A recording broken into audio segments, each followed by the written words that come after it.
रोचक घटनाएं जानिए। इसे वेब दुनिया ने प्रकाशित किया है। न कोई मरता है और न ही कोई मारता है, सभी निमित्त मात्र हैं। सभी प्राणी जन्म से पहले बिना शरीर के थे, मरने के उपरांत वे बिना शरीर वाले हो जाएंगे। ये तो बीच में ही शरीर वाले देखे जाते हैं, फिर इनका शोक क्यों करते हो? गीता। भारत की 7 प्राचीन और पवित्र नगरियों में से एक है मथुरा।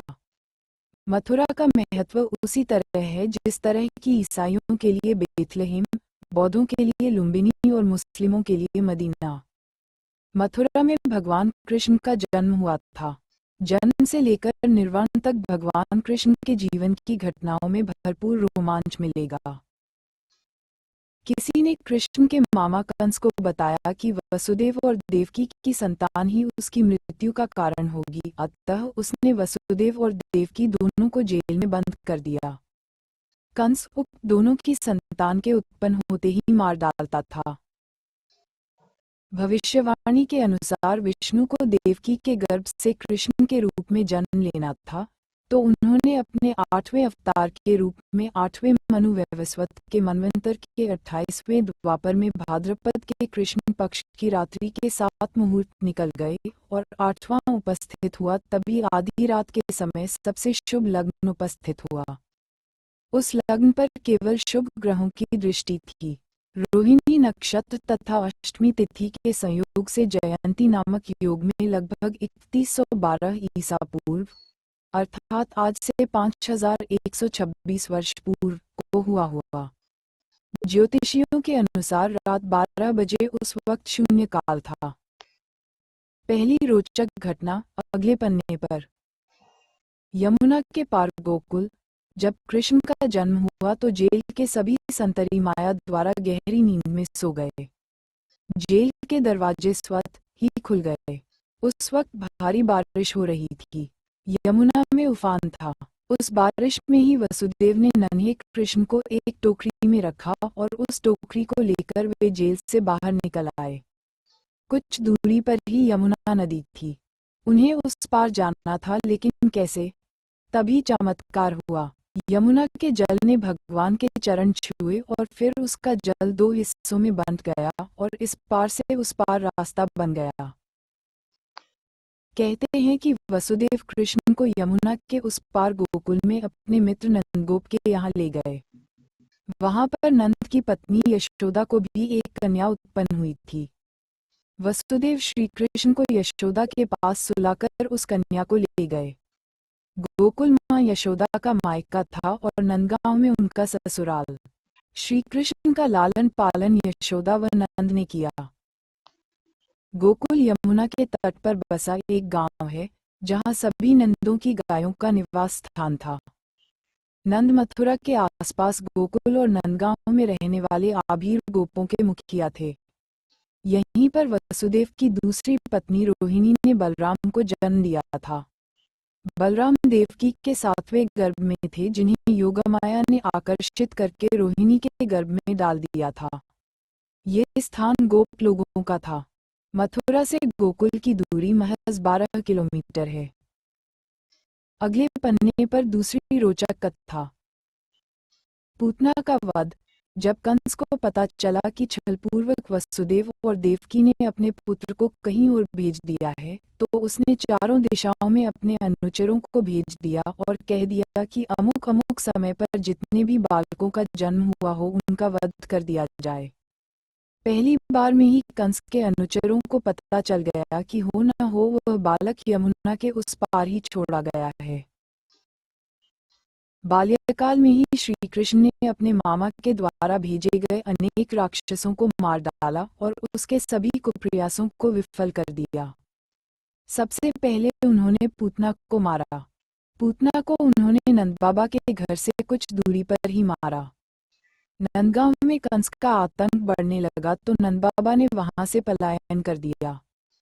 पलायन करने के और भी कई कारण रहे होंगे। तीसरी घटना अगले पन्ने पर।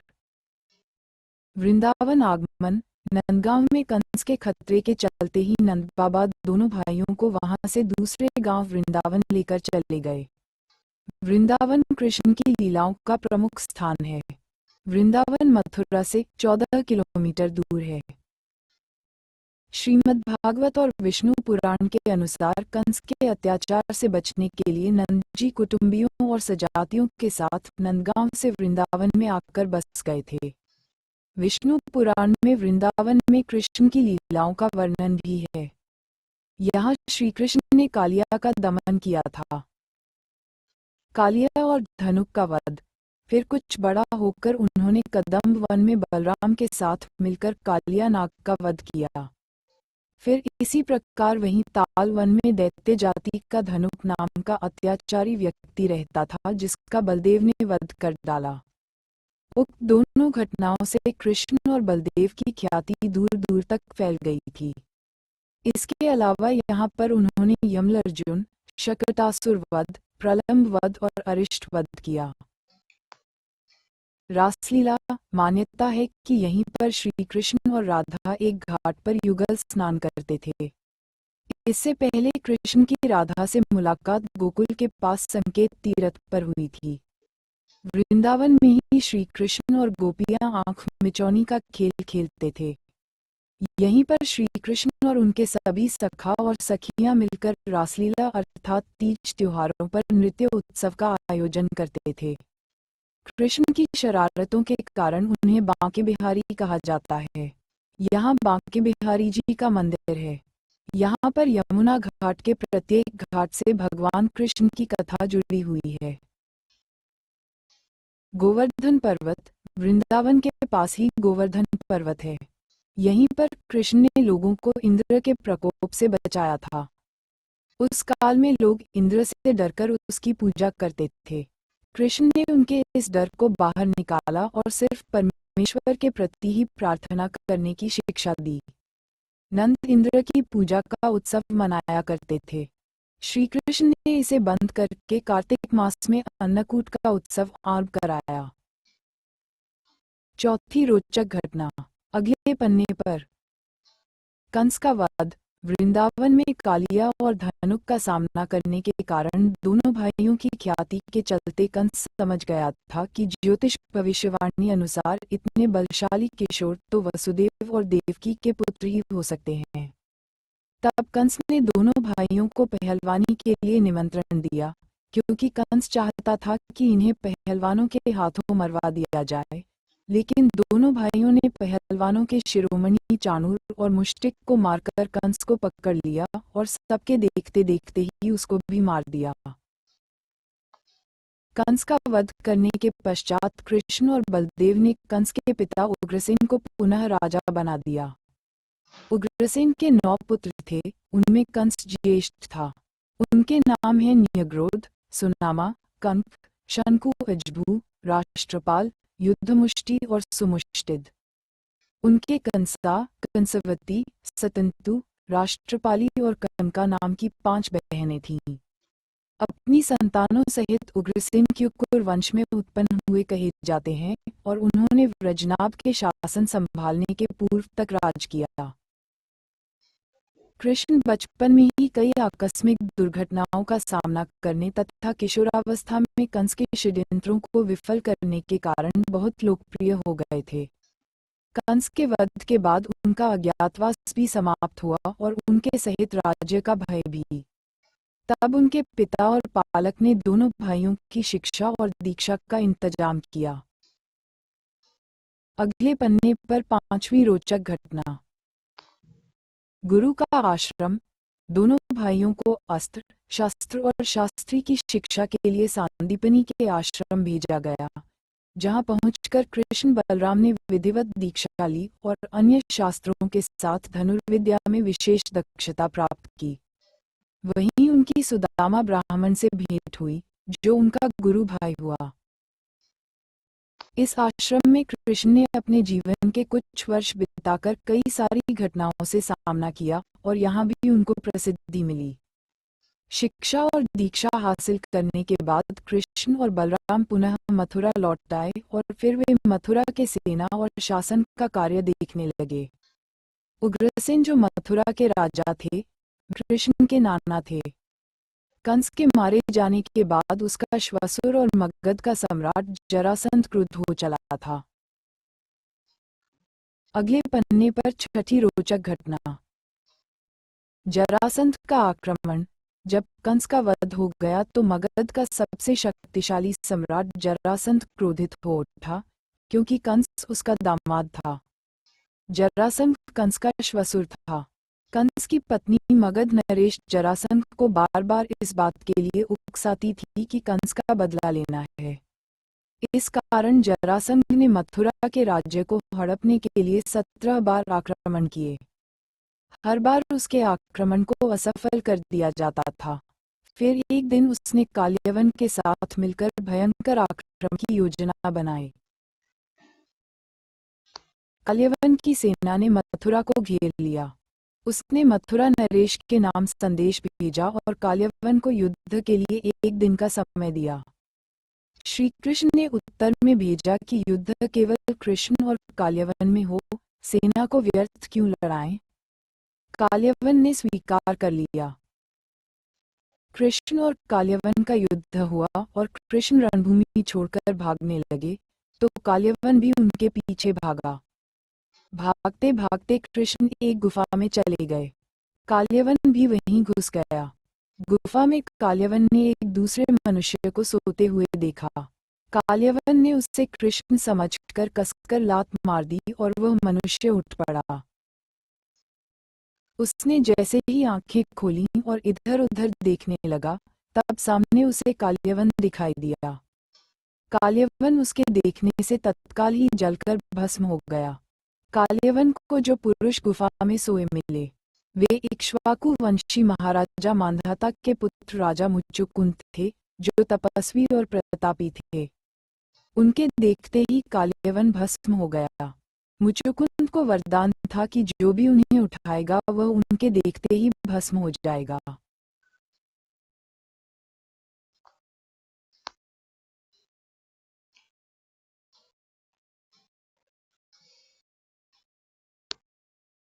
महाभिनिष्क्रमण।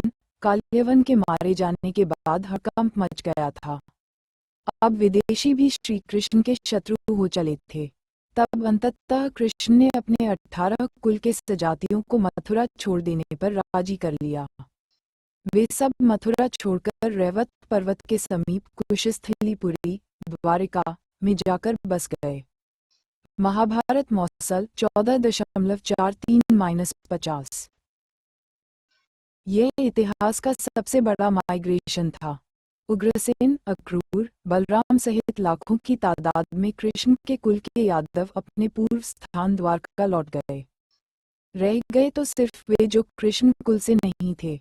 लाखों की संख्या में मथुरा मंडल के लोगों ने उनको रोकने का प्रयास किया, जिनमें दूसरे यदुवंशी भी थे।